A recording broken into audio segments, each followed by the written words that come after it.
Hello, everybody. Welcome to the WhatCulture Gaming Podcast. I'm your host, Scott Tilford, joined by Ben Roy Turner. Hello. Hello, I'm Josh Brown. How are you doing? Hiya. Not too bad. We thought we'd do a whole podcast on the idea of choices in games, which kind of branches out into a whole bunch of other stuff. We've got talking points like how much different choices in games affect canon, how much it affects the replayability of something, looking at replayability statistics, showing that most people don't even replay games in the first place. So it's like the whole idea of multiple ways to play through something hardly ever gets capitalized on the fan side or the player side. But I was going to pass this over to Ben Roy because this was your idea to focus on. I think it came from finishing Soulstorm. Yeah, so as I say, follow me, and you'll follow me in the spirit of Abe. Finished that game last night, even though I didn't really get the finish trophy because I got not the worst ending. I mean, at this point, if you didn't realize, the Abe franchise has had multiple endings in a few games for decades now, right? And yeah. I got the second worst ending in that game. And it was kind of like, I didn't realize it was happening until it started washing over me because I just done the most rancid section of like defending this thing and then like being zapped and just frustration for the past hour trying to get it done. Mm-hmm. And the cutscene sort of washed through me over me. And then a couple of characters horribly just went, you're gone now, mate. You're gone, dead. And you're like, what? And then just that's nothing, no credits, nothing, just straight back to the menu. Just Abe looking at me on the menu, just like with a sad face. That just went down. And can I go back? And if I go back, do I have to do that horrible last bit of that level again? So I don't know. So now I'm going to go back. I feel like to get the terrain, the true experience of that game, I've got to go back and get some of the karma up because I've got you've got to get like 12 out of all the levels good karma, and I've got about 8 or 9 because I finished levels where it's been like negative karma or 0 karma being like the statistic that's based on how many of the Mudokons, the fellow of your species that you saved. I've like missed entire paths and it said like, that's 0 karma, therefore this thing is doomed. And I'm like, well, I don't even know where I was supposed to go to find that, and I'm never going to go back and do it again just because the levels are like that awkward. I'm always well up for saving them, and then something happens midway through the level where it's like you've got this power to take over the sligs, but it's just so awkward, and you've got so many of these things that stop you from doing it to the point where they might as well just say you must do this one specific thing here to get through, or you're not getting through. And sometimes towards like every level, I feel like it's so like well designed, it looks lush, and then they normally like throw a spanner in there and like really like mess it up for a lot of it, like to the point where it just feels like you're like suffering through it and you'll never do it again. I just want to be done with it. And then now that this is like, most levels have that, I'm like, you were doing so well and it just fell apart here. I mean, maybe it's just me being crap, but like I feel like me being well keen and into this franchise, being dying for this game, and then for it to sort of like almost every level stab me in the side again. Nah. It's weird because we said last week, and I mostly stick by this, like the Soulstorm is this like deliberate throwback to PS1 difficulty of PS1 level design. It is very like the originals, but there is a point where, like especially with some of the boss encounters, like there's a specific turret boss fight about a quarter, maybe a third of the way through, that is just really weird and specific. You got to stand in this exact place to throw something, and it's all really awkward. And at some point, there's like a pivot in that game where it just gets old school annoying. And it's just, I remember when I was younger, me and my friends always had this thing where, you know, we would designate certain levels as like, I'm just glad I got through that. I'm never going to play that again. And those are, you know, like I suffered through that thing. I played it once, and that one level is the reason I will not go back through it again. Like I've never played Dark Souls more than once because I refuse to fight Ornstein and Smaug again. I know that's more of a boss fight, but like still, I don't know if you guys have that where it comes to like the idea of replayability. Because I Googled like some replayability statistics. Like it seems like most people don't replay games.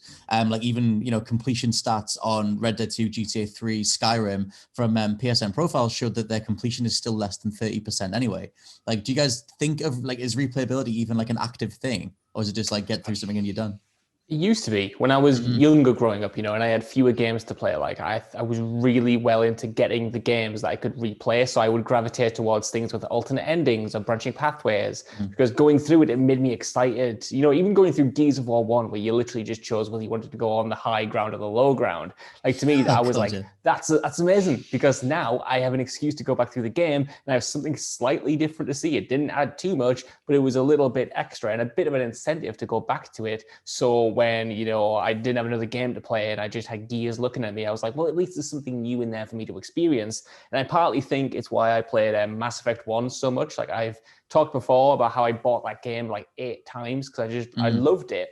But also I wanted to see like the different permutations, wanted to do conversations differently, have different dynamics with the characters. So for me, it was more when I was younger and games didn't feel as big. Nowadays, I'm starting to sound like an old man here. Nowadays, we have games that are like huge, right? We have like 100-hour games coming out seemingly every other month. And it's a lot. I can't imagine anyone replaying Red Dead 2. That seems massive. I admittedly, I did replay Red Dead 2, but that was an exception because I love that game. But The Witcher, for instance, The Witcher 3, one of my favorite games of all time. It took me 5 years to get around to replaying it. And it took 5 years to play it. It took better than 5 years to play it. So, originally most of those alternate choices were just kind of lost to me. There was something I looked up and something I didn't appreciate until the second time around when I finally justified it. So as I've gotten older personally, replayability has kind of gotten less of an issue, and I'll find myself just looking things up on the internet after the fact. But I do know that, when I had less choice and when games weren't as big, it was much more of a thing that was on my mind. Because I'm going to throw something out there that we talked about this before we started recording, but like, I don't know how much this is a just me thing or whether it's a widely talked about thing, but like when you're playing a game and you're in game and you're going down a certain pathway and the level branches into like multiple different ways, I hate that. Because I always like, you have to commit to one of them. So I sort of like start ambling down one side. So, okay, does this look like it's the main path? Like, oh, this kind of seems like that's like maybe a boss fight down there. Like, oh, that kind of seems like that. Then I go back to the branching bit and I go the other way. Oh, kind of seems like maybe this is the way. And I hate that. I go back and forward. I have to commit to one of them. And sometimes there's a cutscene there. There is a boss there. And I get annoyed because I've missed whatever that little separate thing was that I should have done before I went down the main path. That always really, really annoys me, but I don't know if that's like a common thing or not. This sounds like those early levels in like the Crash Bandicoot games where they're sort of branch. That just sounds like me, like, especially on the dark ones. Like, do I go that way? No, I go back the other way. Yeah. For me, it's never been so much. I don't mind the branching path stuff. It's always the narrative sort of aspects to it. Like, again, what I mentioned with Abe, like I should have known at a certain point, you're just screwed unless you go back and play some of those older levels. Whereas like me and you both went through Catherine at one point. Was it? All three of us have played it now. The 100 years ago when we were playing the new edition of it, and somehow because we Zoe, who used to work with us, she knew what we were doing, what paths we were going down, and I was going down. I was gonna have like the worst ending, but somehow I managed to just go whoop, and at the end like save myself, and she couldn't believe it. You also got the good nice ending, didn't you? Somehow. Yeah, I mean that's the kind of game that I would never replay, because I remember there's a whole that's the whole other side of it as well, is like what David Cage said when Heavy Rain came out, and I forget the exact place he said this, but he made this comment that like as Ethan, the character, when you go down the stairs at the beginning as that character, you can go to the fridge and you can drink some orange juice out the fridge. And his whole point was your version of that character drank that orange juice on that morning, and that was your playthrough, and that's the one that you need to live with. And whatever happens in that game, whatever choices you make, that's how he wanted that game to be played. He's like, you shouldn't replay it, you shouldn't save scum or anything like that. And I think like we can get back to the branching path thing too, but like that's a whole, in Heavy Rain's case, in David Cage's games, I've lived with those decisions. Like I'm just like, that is my version of Heavy Rain. In my version of Heavy Rain, the killer got away, I didn't finish it, etc. I didn't capture him and stuff, and I've kind of lived with it that way. But when it's more of an action-based game, there's something in there about not seeing the full product that always really annoys me.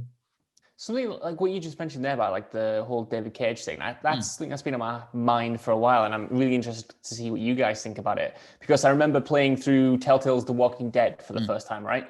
And that whole game was built around your choices will impact this narrative. You can impact it in massive ways. You can decide who lives, who dies and stuff. And you get to the end and you realize that is true, but a lot of it is an illusion. A lot of it is just kind of like, the illusion of choice, and then you're going to ultimately the same or similar place as everyone else. And I remember going on the forums at the time, this is like back in 2010, and people were like annoyed. People were like, there is not enough agency in this. This is an illusion. And I remember kind of buying into that at the time and thinking that was a knock on the game. But the older I've got, the more, and it sounds very cliche to say, the more I've appreciated the journey rather than the plot point, rather than like the end result of the plot. And I feel like it is perhaps a little bit reductive to say, well, these choices are an illusion. You don't really impact the story, because you do. Everything you're doing in those games, every decision you're making and how you present the character or the the lines of dialogue that you choose, even if they're not changing the plot fundamentally, you're still changing how you as a person relates to the character and what you invest in the game. And I've just found that much more rewarding as time goes on, to kind of like appreciate that, yeah, these games probably aren't going to have these massive branching pathways. And when they do, that's cool, but they don't really need to just, only function to, change the course of an entire narrative. Just little changes can add a lot of flavor and can add a lot of characterization that does make your playthrough legitimately different from someone else's. Like, we've been playing through Disco Elysium, and ultimately that's the same detective story. We're both, we might fail at different parts. We might not get, the full story or something, but we're on the same completely different. We might look completely different, but it is in those like small little differences that I think it shouldn't be overlooked, because they are still impactful, even if they are an illusion, because ultimately video games are an illusion from top to bottom. It's an illusion of agency. Even in the biggest RPG, it's still the script writers, it's still the game directors, it's still the level designers who have that final say and that final control, and you're just playing around in their world, if that makes sense. That the Telltale thing, that I remember when that was the case back in 2012, that like whoever finished it first, it was a whole big talking point that, oh my God, it's not actually branching the story like massively. It's just, it pops up and says X character will remember this, or this will impact this.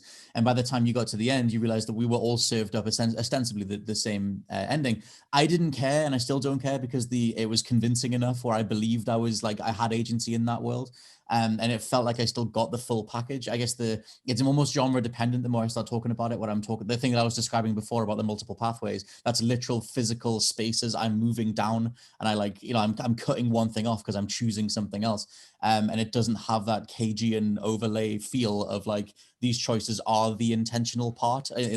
I don't know, when I'm playing an action game and I pick a specific path, I feel like I'm missing something, as opposed to like, it's hard to like play it in a way where I get to actually see everything.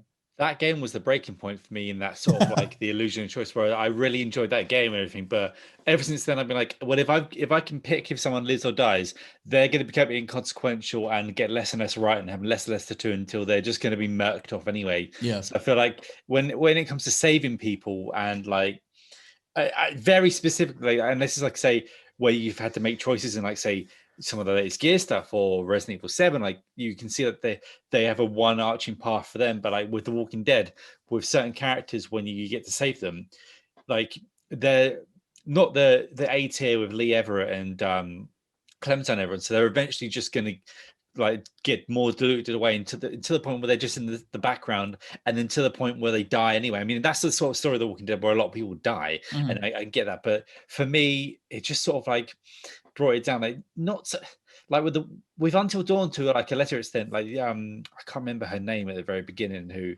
the character who dies at the very beginning. She's just really hard to save, and then when you say she gets pulled like through the door or whatever it is when you're flirting, and and after you save her, you do a lot. She's just sort of like there for the rest of the game and doesn't really do anything. It's almost like she wasn't supposed to be there.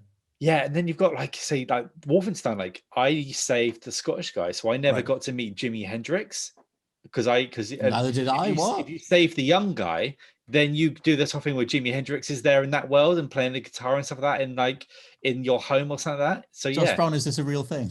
I have wondered if I've entered a dream world right now, because I can't remember this. Jimi Hendrix is in one of the Wolfenstein 1 or 2 of the newer ones, and depending on if you save the Scottish guy, you don't get him because he doesn't. Which I did, because he's a better character. Which he's a better character, but if you save the young guy, who's a bit more of like got a hick sort of tone to his voice, then you get to this whole thing with Jimi Hendrix is just hanging out with all you for a bit. Yeah.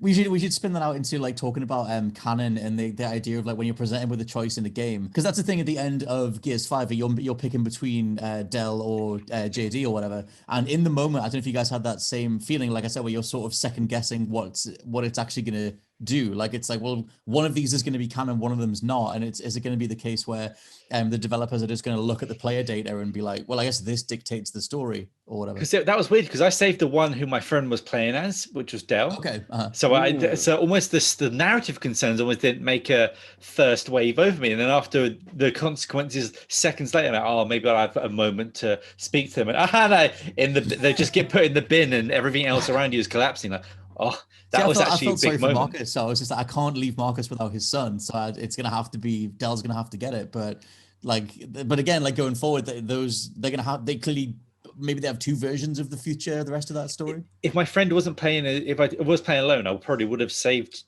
It's weird because you spend so much of that game with Dell, but then like say, swerving and come back to like in the Resident Evil one where it's either Mia or Zoe. When we're like, well, Ethan would save his wife, right? Like Ethan would save the person he's come for, and then like all that happens. But yeah, to the gear stuff, it was the narrative thing didn't even hit me until afterwards. And I think me and Josh did Dell. Is that right? And you did JD? If I remember, Josh, did you save Dell? So I think I saved Dell. Yeah, ultimately. I thought but then Marcus hasn't got his little son. But that's what I was thinking, Scott. In my head, right? It's mad how Gears 5's choice in particular makes you think about the machinations of video game design. Because like Roy was saying earlier, I think everyone has that point where they fully buy in to the idea that your choices are going to matter across an entire franchise. For me, it was Mass Effect. Playing Mass Effect 1, I fully bought in to the promise that everything I did was going to have massive impacts on future games. And then you get those future games and you realize that ultimately it just amounts to getting an email from a character that you saved or the characters that you did save getting written out because like Roy said, it's too much work to try and factor in all those variables to scripts because that is so much work. So, once you learn that lesson and once you kind of become aware of the realities of video game design and how hard and how massive it is to pull that off, when I got to that point in Gears 5, I was literally taken out of the story and I was thinking about how the next game could play. And I was thinking, in this situation,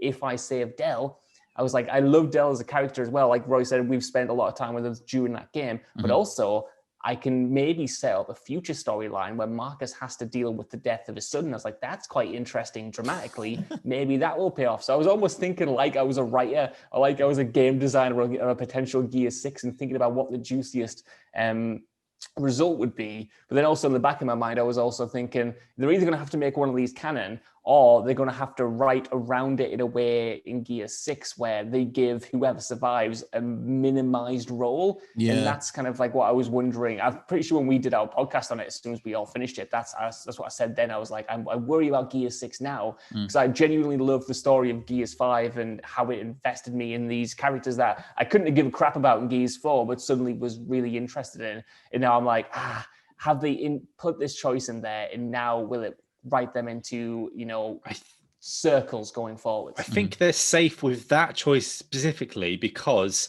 the body falls into a pit and I feel that body is just going to be a monster for you to fight in the next game. So I feel like whatever one they still you go and save him, I guess. So I reckon either way they'll be in the game, but you get to fight them. So I feel like that if they do make you can have both, that's a way they can get around it. But yeah, like it's as you said, it's very close to like, well, if they don't commit fully, then the character's just gonna be watered down to nothing. And I didn't want that from either of those characters, especially in like a franchise where like I want them to, as Scott said earlier, I want them to serve me the dinner and I want them to choose what's going on. I don't want to have to like sort of pick a mix. Well, so this is the wider thing. It's like, do choices, branching narratives, do they serve an overall positive in video games? Because I was thinking back on like the big fad that was across the 2000s, like moral choices in video games was a big old thing across the 2000s, to the point where even GTA 4 had tons of just binary choices, like do you want to do this or do you want to do that?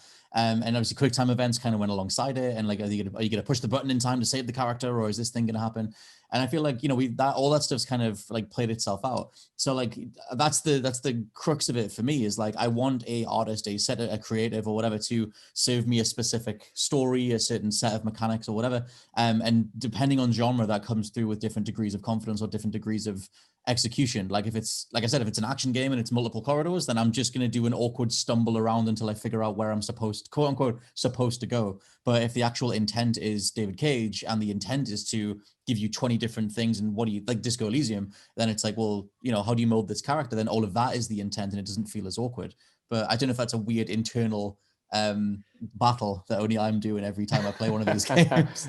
No, I think you're right, man. I think that, like, to an extent, it depends on the game, it depends on the execution, it depends on the intent behind it. Like, I think there was a fad where suddenly player choice was such a thing, and like throwing in branching pathways, throwing in these binary choices between good and evil moral decisions, like they were almost an afterthought, and then it wasn't really engaging. You know, I really like Infamous, but I always thought the choices there were kind of like quite cut and dry, a little bit basic, not really nuanced. And they're fun enough as like a gimmick, but they're not something I can invest in. But when a choice is done well, I do think it gives like gaming as a medium an element that you can't get from many other artistic kind of endeavors. You know, the fact that these different choices, these different outcomes can be as well written as the other, I don't think it, you know, invalidates one being the proper one or anything like that, because they're all as strong as each other, and it doesn't really matter what the director intends to be canon or whatever at that point. It's whatever you bring to it, however you've molded that journey. In a way, it's kind of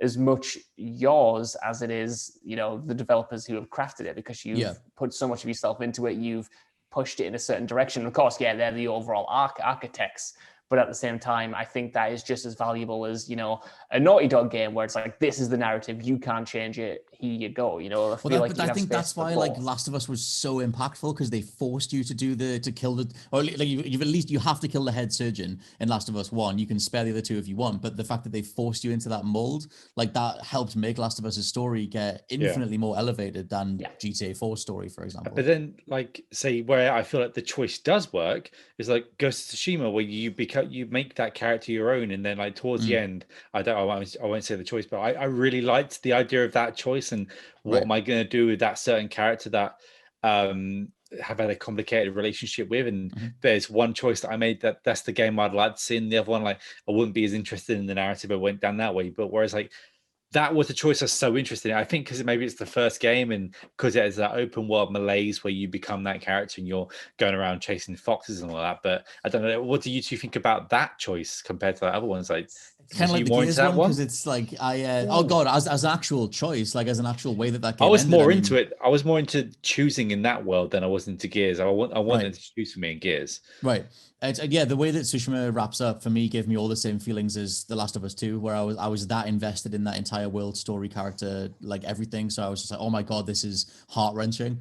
And so I mean, for me, there's one way that story goes that feels like it's what they've been building towards the entire run. But I guess you could do the other one. But I mean, to flip it on its head, like, would you have wanted a choice at the end of Last of Us 2?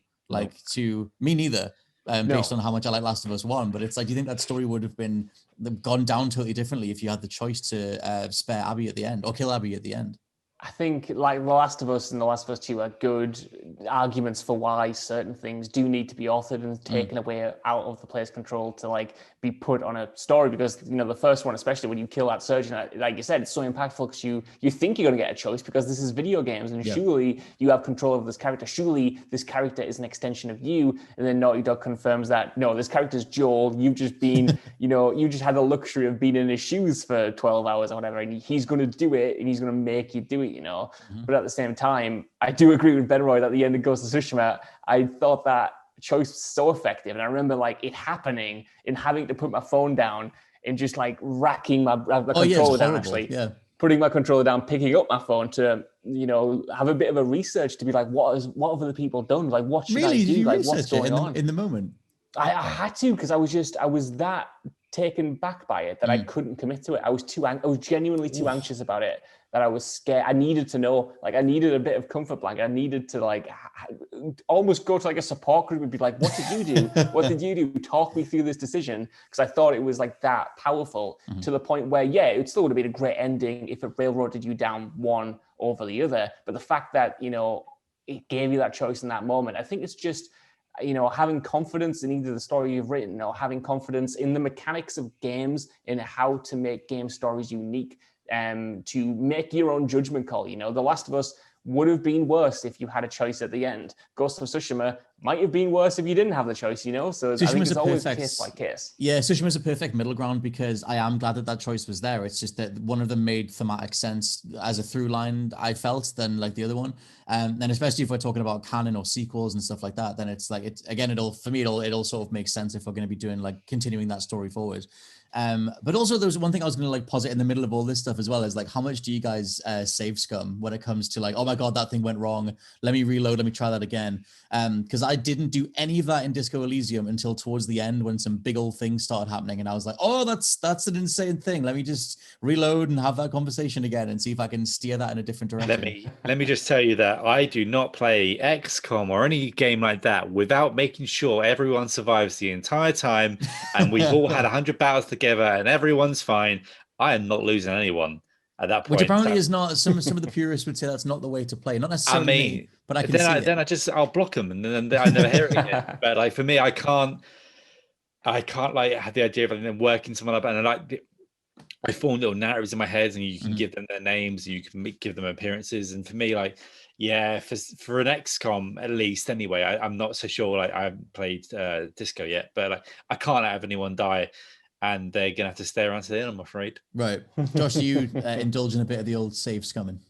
I used to more than I do now. I used to save scum all the time. Like I would do every single game, make sure I had quick saves. So if anything went wrong, anything went tits up, I can just go back, make sure that character didn't die, make sure I got the best possible outcome. But now I've gotten older, and I suppose I'm enjoying I'm enjoying the faults in games as much as I am my successes. Like when I was playing Disco, I was trying not to save scum, and I did once or twice, but not on the key things. They were just like kind of throwaway dice rolls on the. I'll say I only did mine because it was like a 70% chance that it should have worked and it didn't. So I was like, no, screw you, that should have gone through or whatever. So I restarted it. But then, I tried the other one, and then that didn't work either. So I went back to how it should have gone the first time, because I was like, no, that is. I'm always going to be like, however the dice lay sort of thing is how it should go. Yeah, I mean, sorry, man. I was going to say I got a lot of people killed in Disco Elysium, and I think ultimately it just made for a perhaps more engaging situation than if I save scummed in the moment and saved them all, you know, because I felt like, you know, there are real losses now, there are real consequences to my actions, and it made me contemplate on the previous things that I'd done and how I could have done them better. And I thought, that's interesting. That's an interesting piece of reflection that I might not have had if I just went, nah, load it back up, get the dice roll, win. Yeah, you know? yeah. I've never trusted games since playing LA Noire and Cole Phelps. Just basically, one option is, oh, you're right. The another option is launch nukes at every country in the world. So I just sort of like, especially with like The Witcher 3, where I was like, well, this is my first playthrough. I don't want to play this again for probably half a decade to a decade, and I want to have like some sort of like decent experience at the end. So it's like I try to like breadcrumb myself and save when I thought like, is this character good? And I still lost a few characters, and I didn't go into the final sort of battle with everyone, but I had a satisfying time. And I feel like if I had no one but the key core group in that last sort of battle there, I wouldn't have enjoyed it as much. It wouldn't have felt like more of like a bringing everyone together sort of thing, if you know what I mean. I will say I like when a game pulls the whole like, oh, actually we've been tracking you this entire time thing, and you get like, that's obviously Witcher 3 at the end. It's like an Undertale, things like that, where it's like, oh no, actually everything you did led to this, and that's they sort of retroactively reveal that there were choices along the way, but you maybe didn't realize as much. Yeah, so like yeah, Prey's also just got some mad endings. You're like, what? And like Prey, one of the was it 2017's one of the best games of the year that no one played. Yeah, true. Scott, this is all just passive aggressive argument for you to. I'll tell you what, mate. It's got the old FPS boost. You can play it in a 60 or 120. Got the HDR on. I've re-downloaded it. It's sitting in the library. But I tell you what, you know, you were talking about there, Roy, about like how you just sometimes don't have time to finish. Or if you finish a game, you know you're not going to play it. You just want the best possible outcome. And I do that when I feel like the story isn't like important, or I feel like I don't have much sway over it. Like for instance, when I was playing Bloodborne, you need to get the 3 umbilical cords to get the final boss, And I remember finding that out beforehand, and I was thinking, thank God. I saved Scum that to hell. Yeah, because if I played that game, completed it, then found out there was a boss that I missed because I missed eating an umbilical cord along the way. That's entirely me. And I just thought, no, I'm never doing that. I'm not going to replay that whole game to find 3 umbilical cords. No. Yeah, totally. And it's like, it's kind of cool that it's there, but I just know me and my gaming habits that I just wouldn't have done it. Not for that. I would have ended up looking it up. So didn't you do that? You did Sekiro's crazy ending as well, didn't you? I think so. I think you had to go and find, maybe it was Jules. You had to go find like 12 items to trigger like the true ending. There's 3 endings to Sekiro. I will have, because same bread and butter, you know. I got the true ending in Sekiro. It was called lend it to Zoe and then never get it back, and then now I don't have to play it ever again, sort of thing. I'm just free of that game. It's gone. But yeah, like Bloodborne, I uploaded my saves to the cloud and make sure I could see those other endings and sort of feel like, I don't know if that's cheating. At the same time, like I mean, I had much more time back then, but I just wanted to see what was going on. So, you know, like I said, it's like an ultimate thing. It's like, did it feel worthwhile going back through it, doing those extra things? Or did that feel like, oh my God, it should have been one shot straight through kind of thing? Yeah. And bringing it like all the way back to Abe, I'm going to do those extra levels to get the karma up, because there's 2 more levels after the bad ending. So like there's 2 levels of content that I've not seen in this game. I'm not paid for it, it's PS Plus, but you know what I mean? I want to see nice, happy time, at least in that world. I want everyone to be a bit happy at the end, not just like, imagine it just feels like a Negan moment when bam, and just you want to die really horribly. I think ultimately to bring it all full circle, like the choices can't, like obviously choices in video games do elevate them as like a medium, and there are examples like even the retroactive like choice tracking based stuff that makes games go down in history, like The Witcher and stuff. For me, it's always going to be that all that stuff is fine. I agree with all that stuff. Ghost of Tsushima, as well as like a middle ground. Last of Us being another example of when they like sort of the illusion of choice, but it did go that way. But I think that, I don't know, I'd kind of like throw it down in the comments. Like, is it like based on genre, do choices stand out as being more of a negative? Or do you just want the game to be like get the full package the whole time, first time through? For now, this has been the WhatCulture Gaming Podcast. I've been your host, Scott Tailford, joined by Ben Roy Turner. I'm going to say goodbye. You can say goodbye. And Josh Brown. Goodbye. We'll catch you next time. Bye-bye.